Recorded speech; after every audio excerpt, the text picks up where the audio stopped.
Welcome our viewer. Thank you so much for always tuning in and keeping it here at PrayerCaveTV. And thank you so much for always choosing us every single Saturday from 7 p.m. to 8 p.m. As we say, this is your all-time spot, the Youth Nation Show. And I am your favorite host, Maureen Boyani. And as we say, this is a place you come and make sure you have your pen and paper, because we write really good points that help us grow holistically in our lives and also improve our lives as we go on with this journey. And we know when we come here, we're just discussing issues that are affecting the young people. And as we usually say, this place, we make sure to make a solution.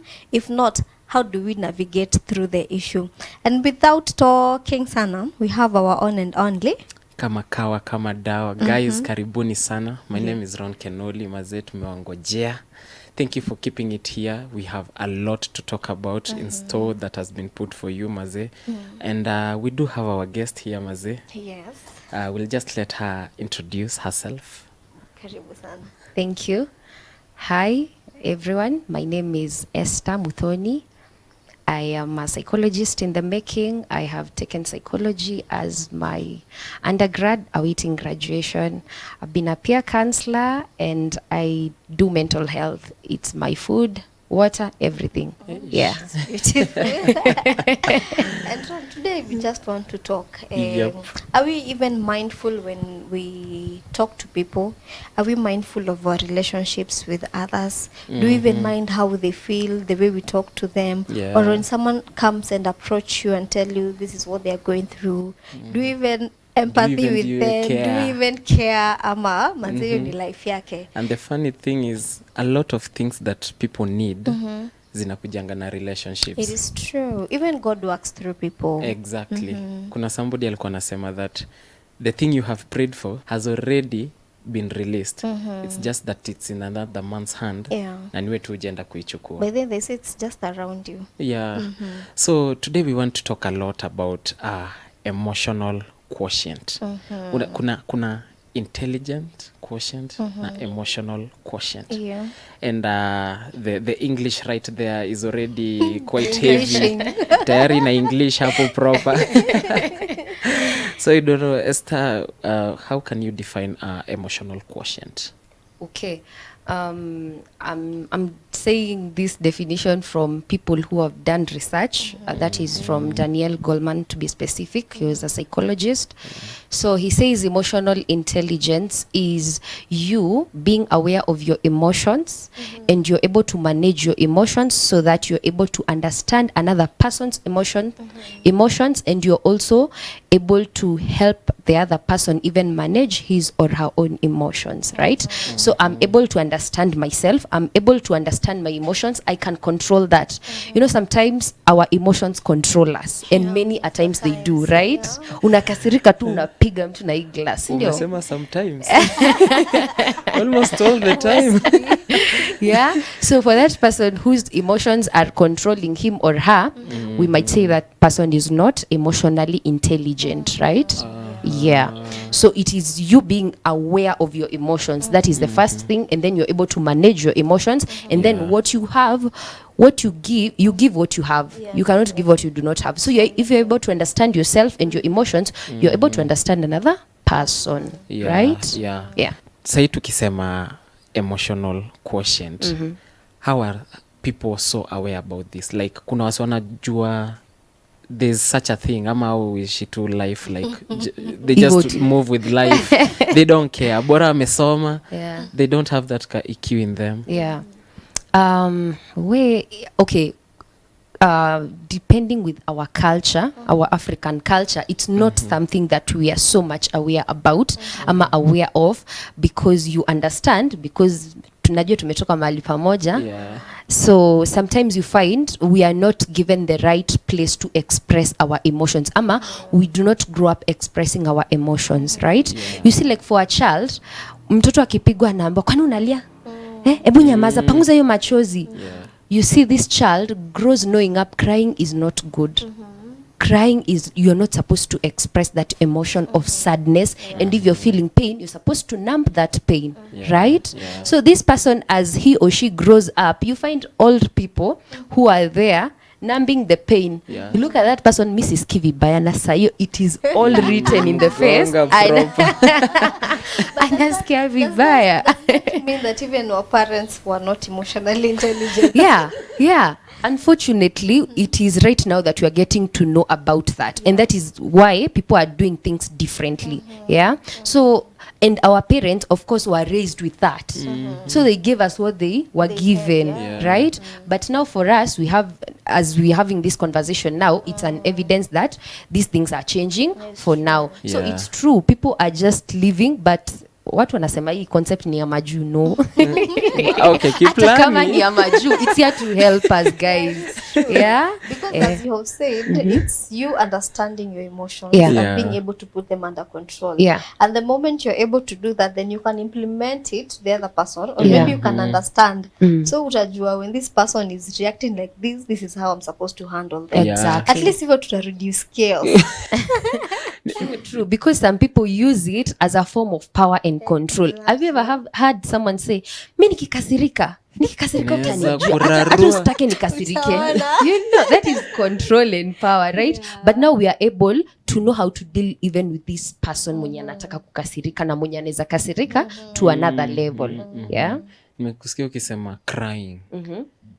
Bana. Okay, for a certain gender, Just the gender. crying is not allowed. Like, man, okay. But who said that? Ukiwa mbele ya watu, maybe you can do that when you are kama umejificha, but maze mbele ya watu kiplani.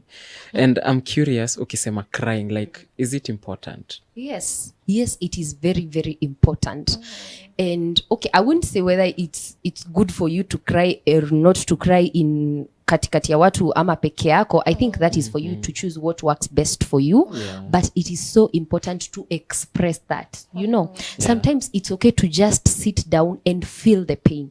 It's just okay to sit down and cry. Hata kama things are not changing. It is letting something out and not numbing it. Sile unasikia uchungu and you're there assuming or not saying that you're feeling this and you don't want to feel it ama accept it. One step to kufa kimwanaume, like for them crying is not an option. Kukauka na hiyo kukauka yao ndo inawaua ndani. You know, there reaches a point where you guys will break down. Yani there's nothing you're doing, you're not communicating, you're not having effective relationships, you're not effective in your work, you're not effective in anything. Na hii kitu yote ingeachwa, hainge happen, could have been prevented if you let out your emotions out, right? And I understand that the same gender doesn't want to talk to people. Exactly. So amenam pain, hata lia, hata ambia watu, that person is dying. But for, you know, for genders, they are different. Men are from Mars, women are from We are God's creation. We are God's creation, created in his own image and likeness. Yeah. And even God, if God got angry, who are you not to get angry? You know, if God got this and this, he's grieved. Even at a Bible inasema his Holy Spirit can be grieved. So even you can be grieved. So tuache kunam huge. You know, for your nature, unajua nyinyi mkikuwa na kashida ni kai haki Tony you msee yes time ongelesha tena. Which one? And then for you guys it'll be like na by the way never do that again. And then and when we live there we are healed, we are done. Hata tutarudi hapo. The story imeishia hapo. You know, for us we have to get into a certain, kwanza unaingia cocoon, unasikianga mwanaume nikaa alipotea, alafu akitokea ndo unaona ako like sasa vitu ziko sawa. Then you're like ngoja, kwani ulikuwa kwa shida? You know, for us, for men you have to disappear. For women you have to, like, talking is like your thing for healing and stuff. Hiyo ndo therapy yenyu mazee. Like, how do you help the different genders? Because I don't think you can handle the genders in the same way. Okay, so for me, I do think hata mkienda kwa hiyo cocoon yenu, the most important thing we are saying is that you vent out, talk about it. Usiende kwa hiyo cocoon na unatoka the same person you were before you went in, right? So even if you're not talking to this gender, you can still talk to your gender. And you can still do other things. You can do meditation, you can do walking, you can do relaxation techniques, anything that works for you. The thing that you're saying is that you do not numb your pain, because at the end of the day, you'll be going in the same circle without nothing going on in your life. And not have this toxicity like Mrs. Kick Vibaya. After you have not done anything to me. No. It does to every gender. It does to every gender, by the way. As long as you're human. But it is the way you deal with it. In fact, kwa history yote, it is how you perceive things and how you manage it. And that is why we are saying it is good to be emotionally intelligent. So culturally, like Africans normally, we can't go back to that place ya kusema. Now that you've mentioned about psychology, nini, there's therapy, counseling. Normally ilikuanga kama ni shida, we live through it, we survive through it until we die. Things have shifted, and kuna generation bado haijaingia into, they haven't bought into that thing ati therapy is good. Like how are you dealing with such people? Ungewa advice aje? I think first of all, it is difficult to live through that whole problem. Na maisha iendele, na maisha iishe, you know.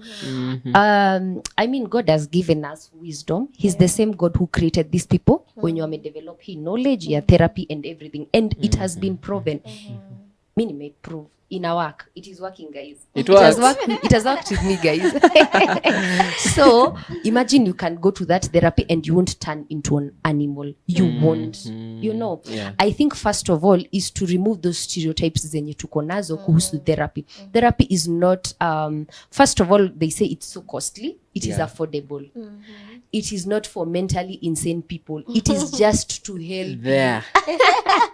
It is just to help you talk, you know, release what you have, you know, and maybe where you're stuck. We don't say like you've lost your mind or anything. It is where you're stuck. And someone is not going there to give you solutions. It is you going to find the solutions for yourself. That person is just facilitating your whole process of your way out. Right? Oh, it's like a walk through. Through the problem. See, mtu anakuambia, so umefanya hivi na hivi. Okay, do this and this, it will work. No, because different people have different experiences.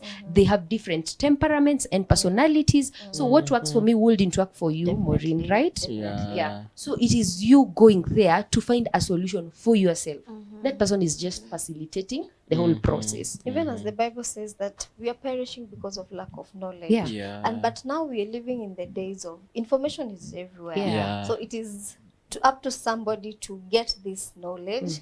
Now through reading, you don't even have to read nowadays. There's so many podcasts you can listen to, audio wherever you can listen to. So we don't have to really get a physical book and read. So that is an excuse that people give. But even before we continue so much, there's this difference. Someone is asking themselves, what is the difference between emotional intelligence and IQ? Okay, so for emotional intelligence, we've talked about you knowing your feelings, your emotions, your attitudes and everything else, and then you're able to manage them.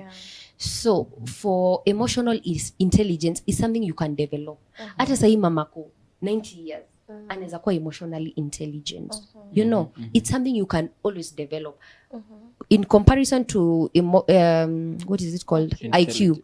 For intelligence, it is measuring your skills, your abilities, right? And that one, some people say it is innate, like you're born with it. Kama wewe ulizaliwa na ile nyota, sawa, hiyo nyota ni yako.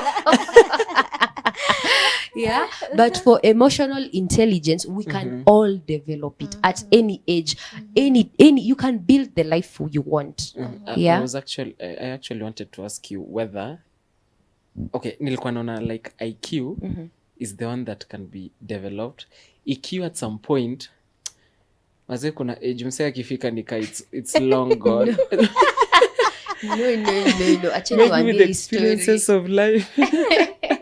Okay, imagine by the way, I've come to learn there's nothing you can't develop, and there's nothing you can't grow in yourself. I was doing another series on growth mindset, and it is saying like your mind is so powerful, it can learn anything, and anytime. Your mind, it's not like your hand, mkono hii length imefika haita grow tena, ni hapo until tukufe. But now the mind is so powerful, it can learn. You can develop new things, you can develop a new skill. That is how your how powerful your mind is. Who is he called, this one who Dr. Ben Carson, he says so powerful things about the mind, the information it can process just for 1 second.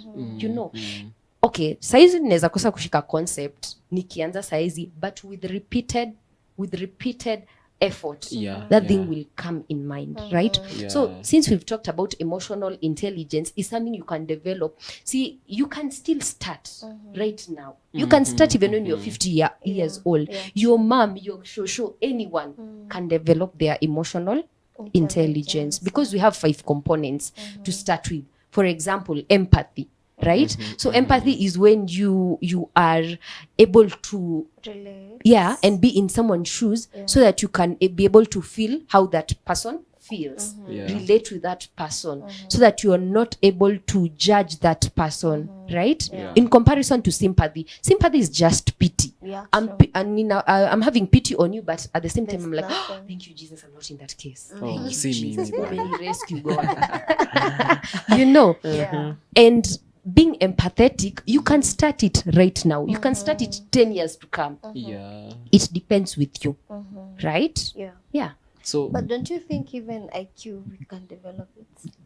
Yeah, that one for IQ, it depends, because there are people who are not. Unajua tu kuna ule mtoto hata akijaribu, jameni. Mnajua vile ninasema. Ni wale watu walikuwa number 1. Ana extend na tochi pale la miguu kwa no, we have to be found.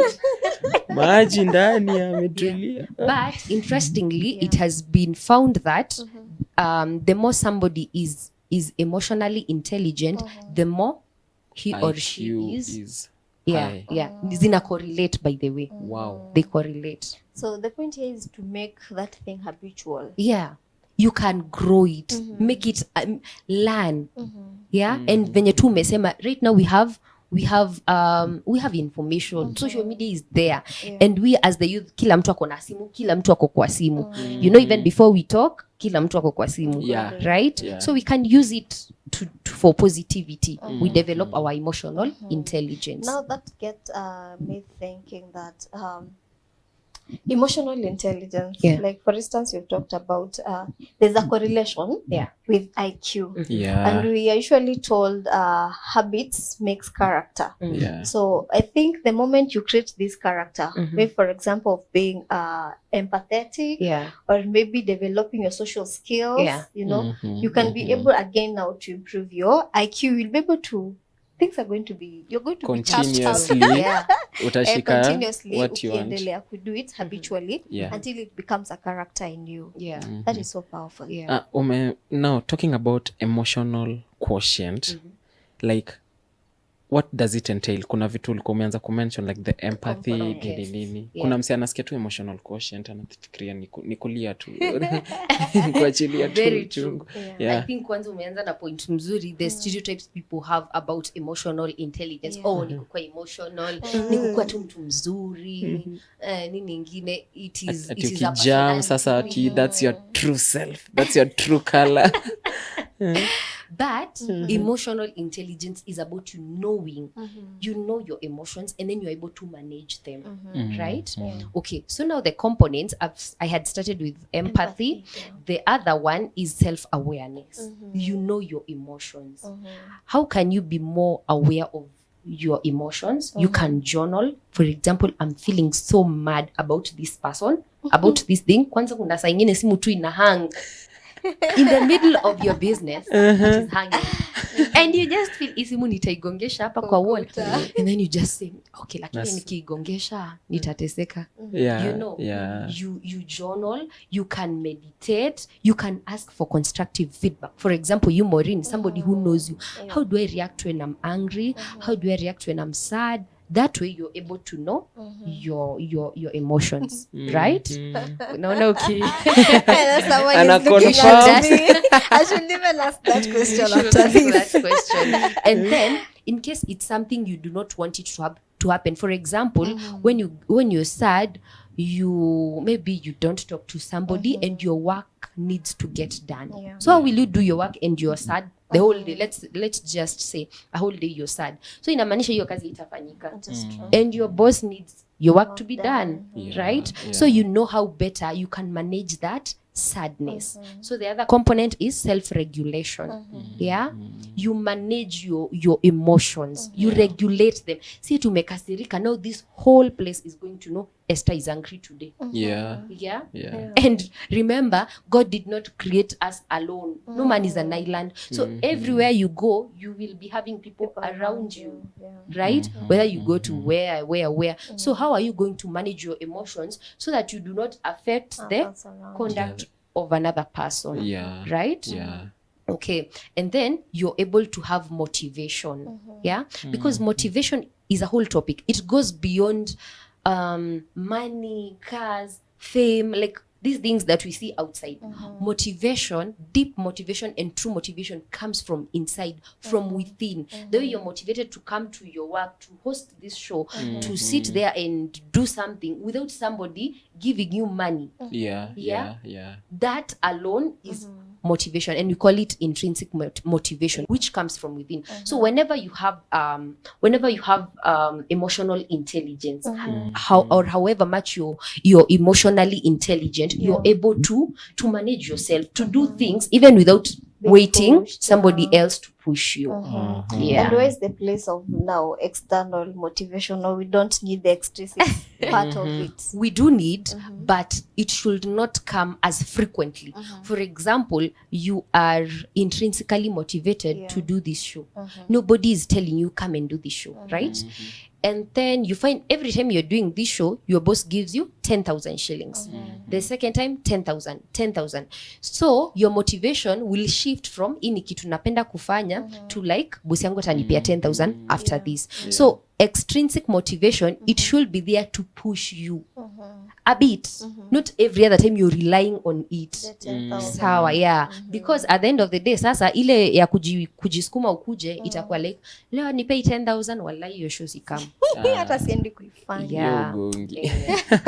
Yeah. So the other one now is the social skills. Of course, we are created in a world that is with people. Yeah. So we need to know how to convey now this intelligence that you have with people. We are able to use this emotionally intelligence thing with you. For instance, nikikaa hapa na wewe nikikuangalia, am I giving you an eye contact? Am I talking to you in a proper tone, right? Am I helping you understand what I'm saying? Am I able to listen to you? When I listen to you, I'm listening to you verbally and non-verbally, the way you're sitting, the way you're talking, all that. Yeah. And how about effective communication? Is it part of the emotional intelligence? Yeah. So yes, I feel it is part of it, because you are able to communicate. You're not just saying something, you're saying something that is effective to that person. And the way you're conveying it, it is not in such a way that I'm going to stir up your emotions negatively. Because kuna mtu tu by then anaweza kuambia kitu mpaka akuharibie siku. Bana jo. Mzima, si ndio? Conductor na mkana wewe ba. Ana emotional quotient. Exactly.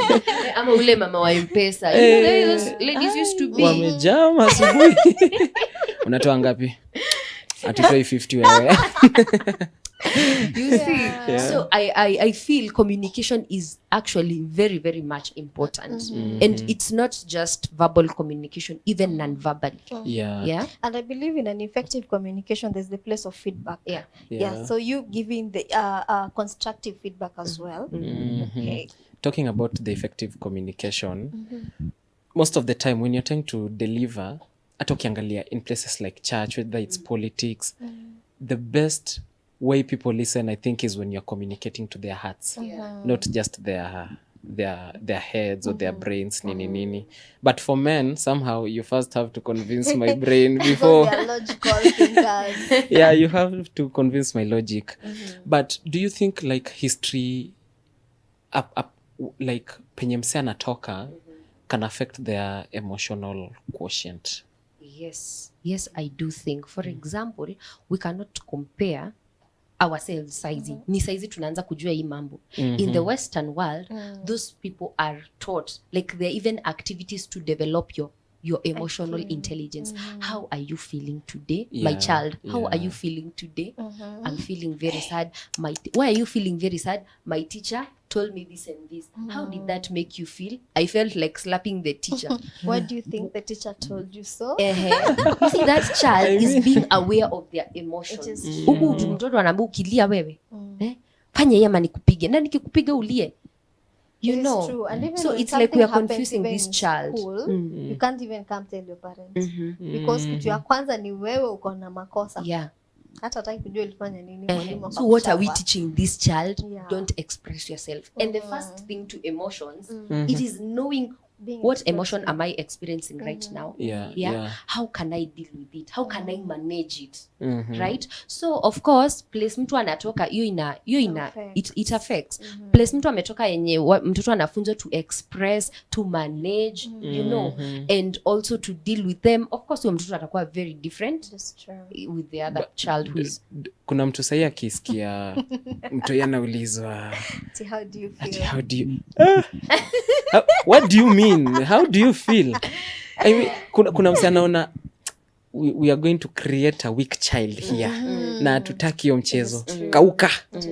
Like ni place gani penye utasema you are hurting, okay, you're not allowing growth emotionally. Na kuna place penye you have to learn how to take it. Like where do you draw the line? You know, even as you're teaching this child, you have to take it. For example, this child has been disappointed. Maybe you did a test and umesikia tu vibaya, umefail. You are bound to feel bad because you failed, right? Definitely. But now what we are saying, we are not telling you not to feel bad. We are telling you to feel bad and also to manage it. So how can you do better so that next time you won't fail and you won't feel this bad? You know? So we are not telling you not to take it. We are telling you to take it, but to act on it in a good way. You know? Right. Let me tell you something. For a child mwenye develop emotional intelligence, that child is able to even do well in academics. Kuna correlation mtoto wako na emotional intelligence na academic performance yake itakuwa juu definitely. Because some of these emotions, sijui ka ushaikuwa na emotion mbaya.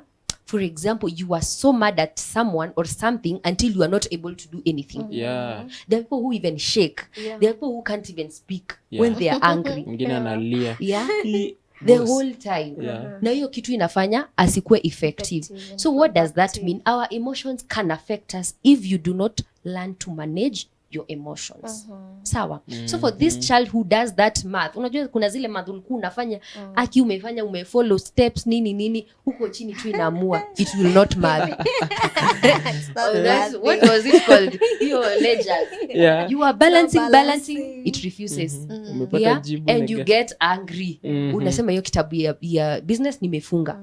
But this child who is able to manage their emotions, okay, atafail, but as a calm down, si learn to calm their emotions, to cool them, cool down, and then go back to doing it. Be able to manage even the disappointments, the troubles of this life, the worries, because the worries are zinakujanga every time. Hata mtoto mdogo wa 10 years, 20 years, bado yako na worries zake. You've mentioned that ukanikumbusha somebody called Alex Amosi. He's a business guru. Alikuwa nasema it's not about your intelligence when it comes to business. It's how you can stomach pain, losses, and I think hapo pia emotional intelligence. Yeah, it's so important. So I see time is really going by, and I want us to take a break. Just stay tuned, don't touch the dial.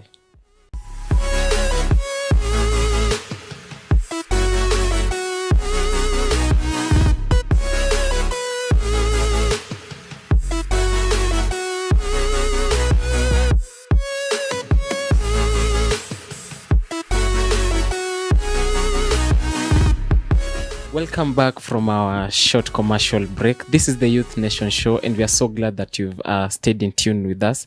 Today we are talking so much about emotional quotient, and if you're just joining us, there's so much that we are yet to talk about. And to our guest right here, Esther, how is stress na anxiety related to emotional quotient? Like kuna wase normally they can take stress, kuna wase wenye stress ikikuja kidogo lazima wapige nap, na hiyo nap lazima ikuwe kitu kama 8 hours hivi ndo wasikie wako sawa. So how does it integrate with the emotional quotient? Okay, so because we are talking about emotions, we are talking about, of course, how something, stress comes from a worry that you have interpreted something as worrisome.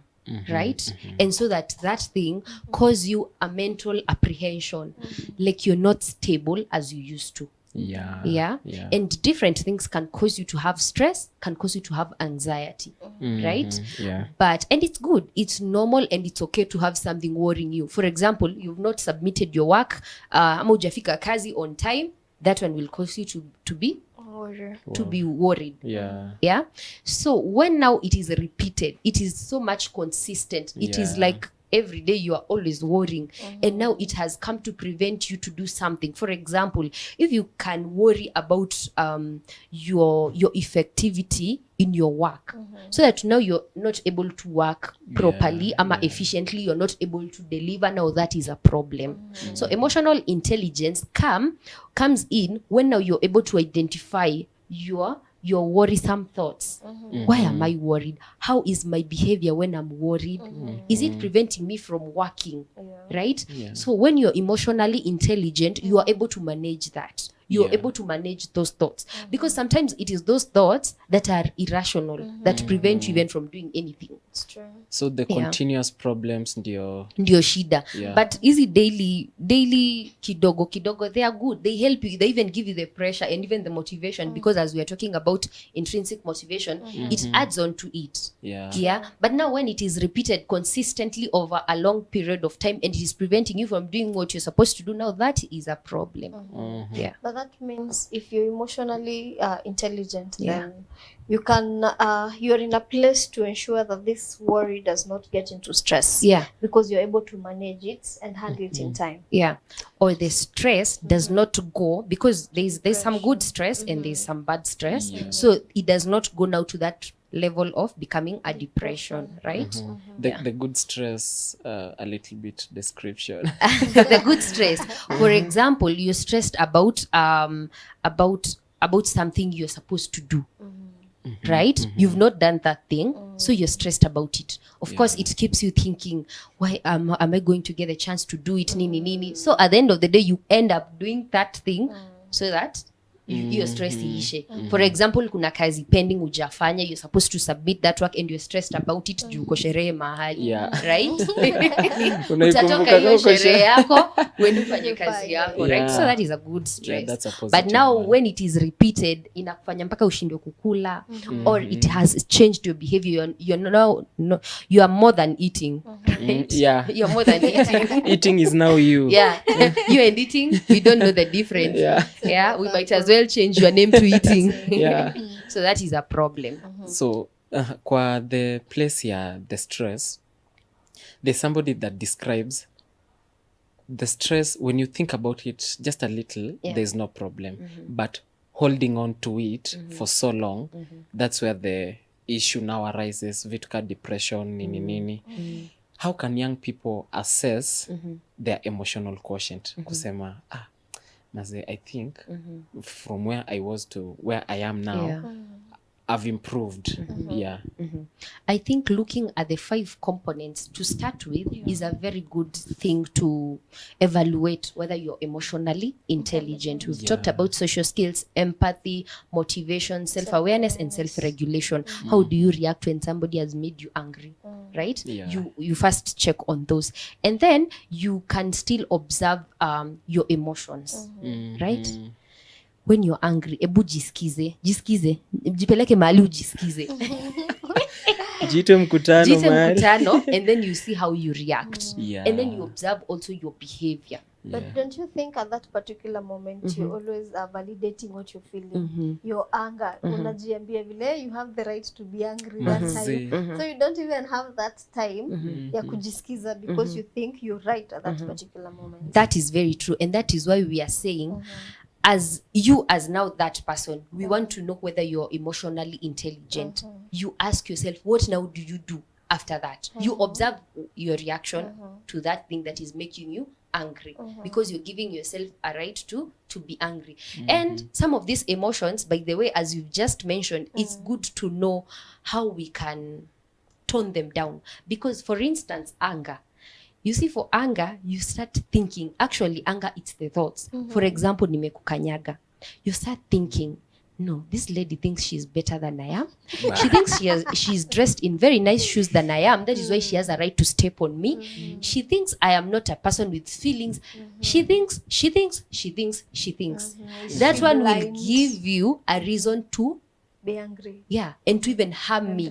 React, to react and react even more negatively. So when you come and maybe you start even being charitable in the thoughts that you have. Okay, maybe hakuna mguu yangu. Maybe you be charitable enough even in your thoughts. That helps you not to be as angry as you would have been.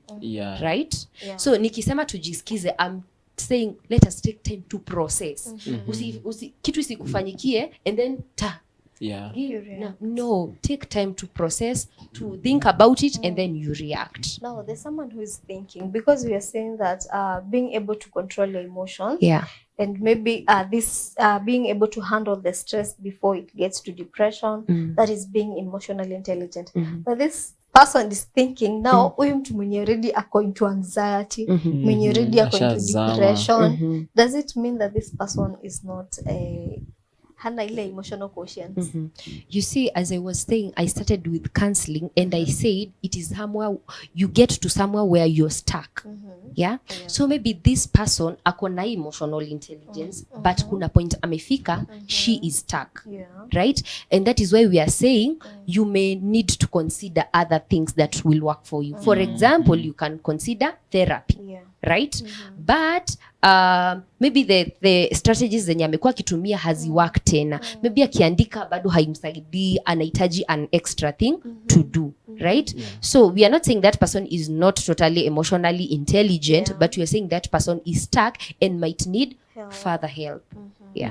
Kuna place penye mention, okay, from what I hear ni mostly about being a victim. Seme kama kitu imekufanyikia.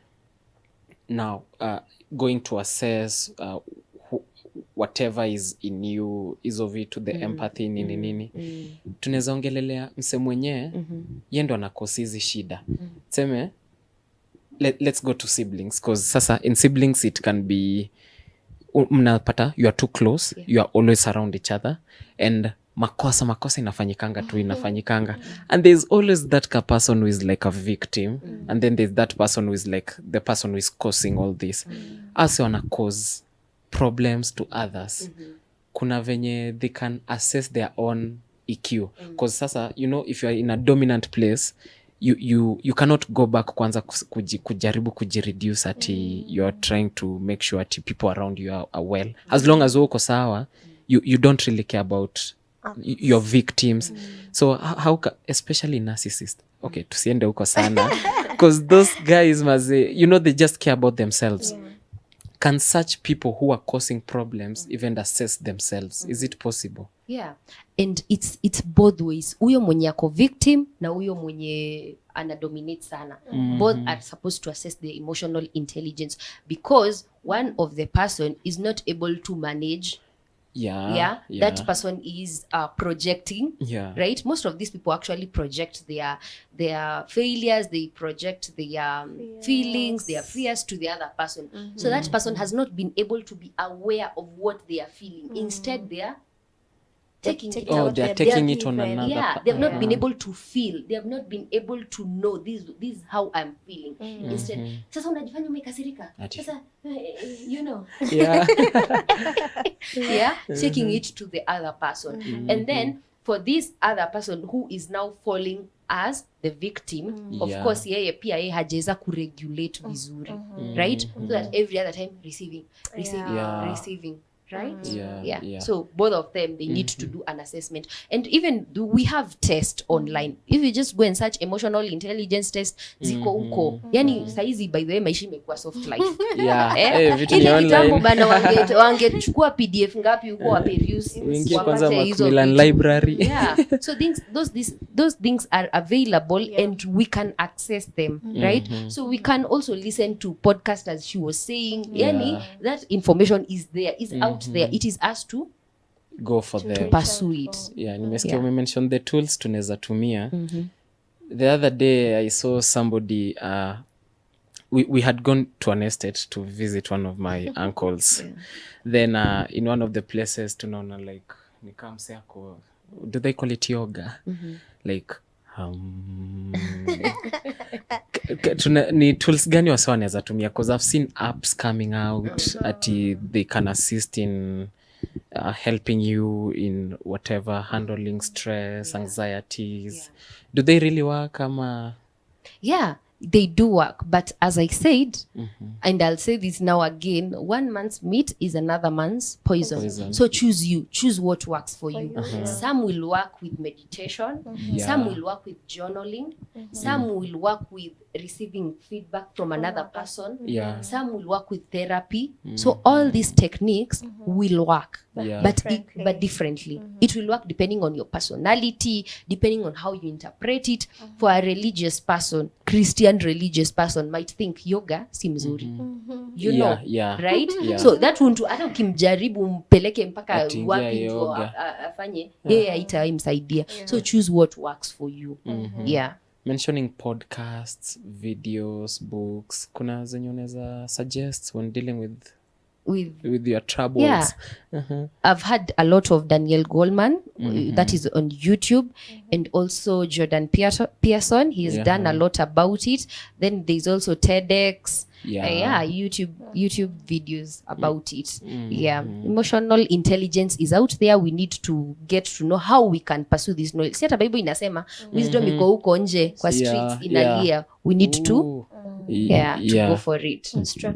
But again, even with that, as you say, these tools are available. I think there's a lot of wisdom needed, because in handling. There's a lot of wisdom required again to save. I don't think it's everything that you get out there that is really good.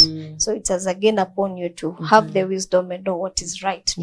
Now, and there are also books. I forgot to say books. Unajua saizi tuko ile era ambayo hatusomi vitabu. But I think it's a very bad narrative. When you said if you want to hide something from an African person, hide it in the books. We'll never find for sure. Ushaiona tauka vitabu zinaibiwa. Utaenda upate vitabu ziko hapo, mwenyewe hayuko, ati yako kwa baba shop yake. No one can even steal. But this knowledge is actually even in books. Kwanza vitabu, it is there guys. We need by the way, if you want something, and if you want something really bad, imagine you're going to learn how to read those books and be consistent, and you're going to start at it. And as we said, developing a growth mindset, there's nothing you cannot do. Kuna zingine unasikianga watu akisema mimi nikianza book nafikanga hata katikati, mimi kama si novel siwezani nini, but it is a mentality. Wow. Now maybe you can just elaborate. We were talking about families and how emotional intelligence has affected our relationship with the siblings or people around us.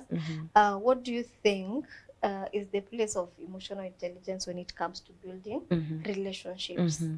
And I think it is actually important because families come first. Always. Like it is the first what is it called? It is the first group that socializes you into the world. It teaches you to say yes, no, nini. So for a family, for us to be effective in our relationships, in our with our siblings, with our parents, we must first of all do the work for us. Imagine jifanyie kazi. Don't point at that other person saying hata nikijisaidia, hata nikienda therapy mama nisikizangi, sijui dada anafanyanga nini. don't do them, do you. Yeah. Do the work for yourself. Yeah. Sawa sawa. Yeah. Because even you alone developing that emotional intelligence, you are able to do better, to manage yourself, to manage your anger, to manage your happiness. Unajua baada kuna happiness ingine inakujanga and it is a loss to us. But don't even mention bana. Yeah. So when you're able to do better, even without that other person, tayari relationship yako na huyo mtu imeanza kuwa better for you alone. Leave that other person. So when you've done all the work now to you, now you can be able to understand the other person. You can be able to teach others, right? Yeah, Because you are creating a world that you want to be there. So start it with you. Yeah. Yeah. Yeah. And also help them manage their feelings, help them understand, help them vocalize. How are you feeling right now? Go and even ask your mother, are you angry? Are you angry today? How are you feeling? Tell me your emotions today. Slippers sitakufuata. I remember in one of the meetings, there's a time Bishop taught us and told us that we carry an atmosphere. Yeah.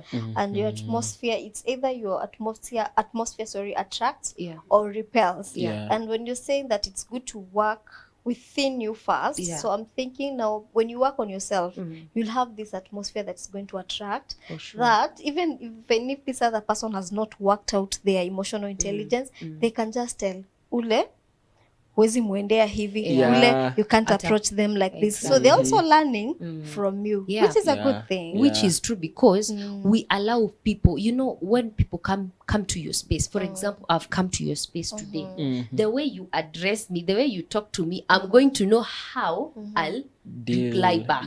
I'm a deal with you. So if you give me a rude feedback, high chances I'll also give you a good one. a good one. So it is garbage in, garbage out. Right? What you give is what you receive. So if you give an understanding statement, an empathetic atmosphere, that is what you're going to receive.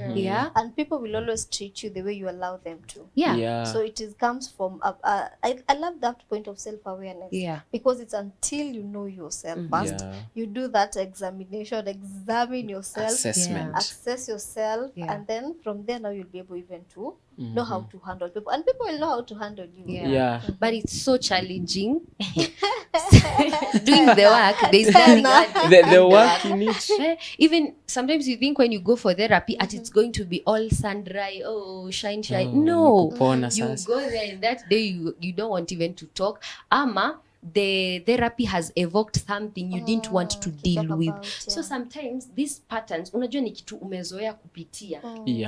It's like when you umetumia gari yenye unapendanga alafu upati hiyo gari haiko, you have to use another one, and you mpaka uko like mtu atanipeleka mahali nataka. You're even questioning. So our minds, the moment we start forming new channels ama new ways of thinking, hey guys, it's not going to be like tomorrow I'm good. No, you'll go back to the former learned ways, and then you go back, you try until you be better at what you're trying to you're reminding me of you know when you listen to a motivation podcast. How do you feel at that time? You're on fire. Your stomach is burning. You even see your life taking a 360 change. Had you taken down notes? I'll do this. I'll wake up at 5. I don't know. The next morning, you hear the alarm at 5. You're like, is it even a must? Are you serious? Is it that serious? Nitaanza next week. Swipe. I know. So it is work, which you have to be so deliberate about it and be consistent. So making the 1% change. And if you're able, you can have somebody to keep you accountable. But then ulisema ukikasirika utakuwa unanipiga. You know, ulisema ukikasirika utakuwa unaniongelesha hivyo unaniongelesha. You know, have somebody to keep you accountable because change is work, and it's very very much uncomfortable. And it's painful. Speaking of work, you know, work in the world of entrepreneurship wanasemanga in business kama hukuanza mapema, somehow it's harder when you're growing older. So is it different for age groups, like kama mtoi in learning the emotional intelligence in comparison to somebody who is older, an adult that is way gone? No, I will say no because as I said, na nimeshinda nikisema kuhusu growth mindset, when you have that mentality ya kugrow, you can grow even when you are 100 years, and you'll grow with juni brain unafanyisha kazi. It's not like it is your body venye itachoka. Akili by the ichokangi. Hizo story ati yo nitasoma vitabu mingi akili yangu itachoka. Akili ilipuke. Tatoa moshi. No, there is nothing like that. We need to do the work. So, but you find, on the other hand, you find that this old person, the more a person gets old, the more he or she is able to do better. For instance, if you check your parent, ukiwa mdogo, that parent, ukifanya hivi kitu kidogo, alikuwa anakupiga. But saizi, ako like, anakupea tu macho, bombastic side eye, ama anakunyamazia, like, in comparison to when you're young, anafanya vitu differently. So, fortunately, as you grow up, it's like you also grow up emotionally. You're able to better yourself, to understand yourself, but this one is different for everybody. Of course, with the work that you're doing, it has to come, it has to be in line with the work that you're doing to yourself. So things shift in according to how willing you are. Because kuna watu walikuwa na mention in a certain marriage seminar that a man comes in, no EQ at all, no emotional intelligence, but somehow as time goes by, they start learning. What do you think is the importance of having somebody to walk with you the journey of trying to better yourself emotionally? Wow, I think we all need somebody to look up to and to hold our hands, right? And I just know that is the law of nature. Hakuna mtu aliamka tu akafika mahali alikuwa anataka kufika. Huyo mtu alipanda gari, huyo mtu huyo gari haikujipeleka, ni mtu aliumba hiyo gari tuanze na hapo. Huyo mtu ni Mungu mwenyewe alimpea hiyo wisdom ya kufanya kazi, right? So it is so much important. There is no way you can walk alone. Somebody has walked in that path that you're walking on, right? And so hata kwa hiyo path kuna challenges alipata. So why would you want to face the same challenges instead of having someone tell you, if you go this way, these are the challenges you'll face. If you go this way, these are the challenges you'll face. Right? And that is why we are saying it's good that you keep on making yourself knowledgeable, because huyo mtu mwenye alitafuta hiyo knowledge, of course alipitia hiyo path ya kukasirika, akapiga mtu, akashikwa jela, akawekwa ndani. So avoid all that. So it's very important to have somebody to keep you accountable, somebody to hold your hand. Even Paul tells Timothy, let the young women wasaidiwe na the older. Why? Unajua kuna mtu anasema this problem is enough to be my mentor. Ishida hii. You're being mentored by the problem. And that is why we find people giving experiences out of the heart. Mtu anakupea tu advice, na hiyo advice ni mashida tu alipitia. Hiyo uchungu ndio inakupea advice, and we don't want that. We want the lessons. We want good advice. We want wisdom. Sio wisdom imetoka na mauchungu. We get that, Maze. Time is really going by, Maze. And maybe before we come to a close, maybe you can share with us personally in your journey of learning emotional intelligence. How has that impacted your life? How you do things, and maybe the far that you've come in life. Okay. I'm just a girl. Wacha nianze na hiyo before I go to why I'm saying that. It's something that we keep on growing and developing, right? So I learned this concept, of course, when I initially joined campus. Sio kusema sikuwa ninajua emotions zangu ama nini, but this time emotional intelligence, I came to know of it when I joined first year.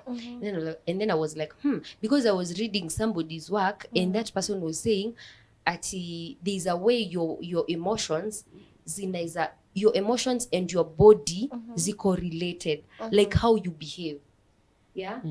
For example, somebody who is angry interprets that emotion as angry. Huyo mtu anachukua glass anakutupia. Kuna mtu mwingine anachukua kisu anakudunga. So and I had listened to such stories for long. And then when I also went for my internship, I went in a correctional facility, and I used to be told why somebody is there, and then I was like, yani hiyo tu ndo ikaku, yani just that moment of your life has ruined your whole life. Your 5 minutes of beating one person to death has cost you your whole life, right? Yeah. So I sat down and I was like, there is need to learn about this emotional intelligence. So of course even me, I started introspecting. But then nikikasirika, I'll shout at you, I won't talk to you. You know those bad things. I won't even help you in what you wanted to be helped in, because when nikasirisha, I have a right to be angry at you. Yeah. But then I started seeing, okay, so sijamsaidia, and sasa juu sijamsaidia, hiyo makasiriko imeisha, bado ijaisha, I'm still angry at you. And challenging those negative thoughts and those negative thinking patterns, because sometimes it is the thinking patterns that even propel that emotion to be revealed in a certain way. So I started challenging myself, and I'm still challenging myself up to now, because it is something you keep on growing, you keep on developing. And I'm doing better. Sikuwa pahali it's good you're assessing. How about your relationship? Has it improved? Yes, it has. It has enabled me to listen, to have a small mouth and big ears, because that is what we are told in counseling. You have a small mouth and a big ear.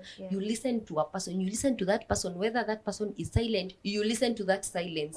You listen to that person the way verbally and non-verbally is talking. It has helped me, by the way, guys. It is working. Mimi nimwambia ina work. Jaribuni muone. It is helping you even better yourself in terms of how you even talk to a person. Usiseme tu vitu mdomo tu iseme imeongea. You say something that won't be hurtful, something that is empathetic. For me, it has helped me. So most problems zenye ulikuwa umemention, like when you are in the correctional facility, they're being brought up by emotions.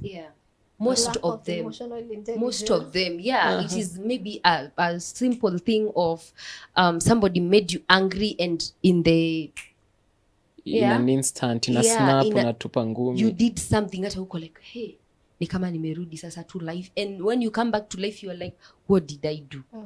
And the minute you're asking yourself, what did I do, there are consequences, because there's always a consequence to reaction. So you find the consequences are catching up with you, and when you're there, you are like, sasa ningefanya nini, nitafanya nini, for sure. But it's a good place, guys.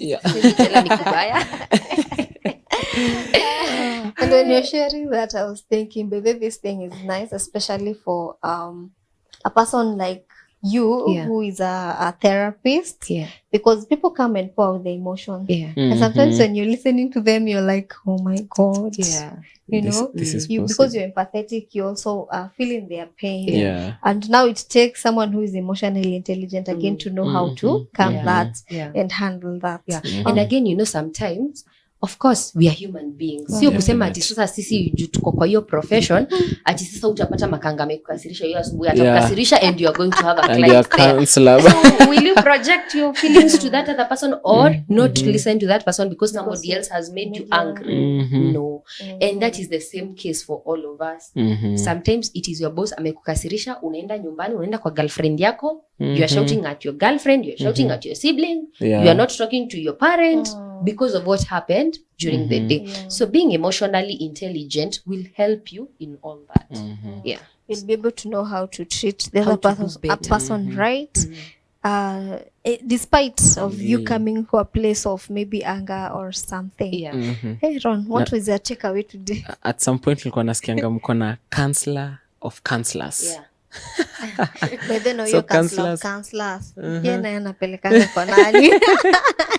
We always have accountability. Like when you're in this profession, lazima ukuwe na supervision. Lazima. And that supervision, it is a person who is higher than you. Sasa unauliza huyo ako higher, ako na mwingine higher, na ako na mwingine. Na sasa huyo highest ako na mwingine. It's all round. It's all round, So utapata ule ako higher, kuna mtu pia ako. And it's the beauty of how God created us in such a world. We need each other.